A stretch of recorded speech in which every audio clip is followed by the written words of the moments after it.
ትናንትና ማታ እንግዲህ ከስዊዘርላንድ ሲወጡ የነበሩ ዜናዎች ዓለምን ሲበጠብጡ ነው ያደሩት። እንደምታውቁት ይህ ሳምንት 5ቱ ቀን የወርልድ ኢኮኖሚክ ፎረም ሚቲንግ የሚደረግበት ሳምንት ነው እና ትላንትና ሮብ ማታ ደግሞ ትራምፕ ዛሬ ንግግር አድርጎ ነበር። ትራምፕ ሲያወራ የነበረው እያንዳንዱ ነገር ቡሊሽ የሆነ ነገር ነው ሲያወራ የነበረው በሚያስገርም ሁኔታ።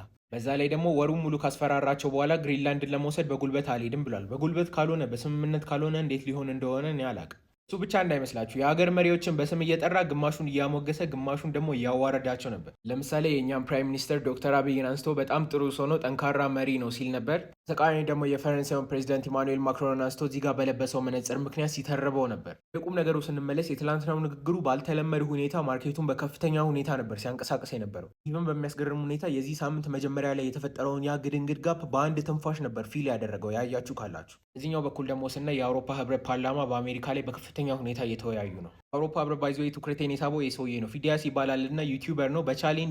ቻሌንጅ ተደርጎ ፓርላማ ውስጥ የገባው አሁን የገገመ ፖለቲሻን ሆኗል። በቃ ዩቲዩቡንም ምናምን ትቶት ብሩ ያዋጣል መሰለኝ በጣም እና በቃ የአውሮፓ ፓርላማ ተወካዮች የትራምፕ ንግግሮች በጣም አበሳጭቷቸዋል። ስለ ግሪንላንድ በቃ በጣም ስሜታዊ ሆነው ነበር ሲናገሩ የነበረው።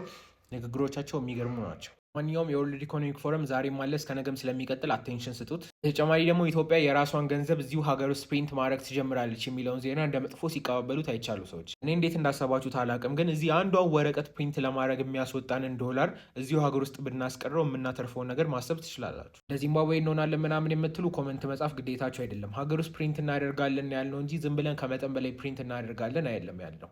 ለማንኛውም ላይክ እና ፎሎ ማድረግ እንዳረሱ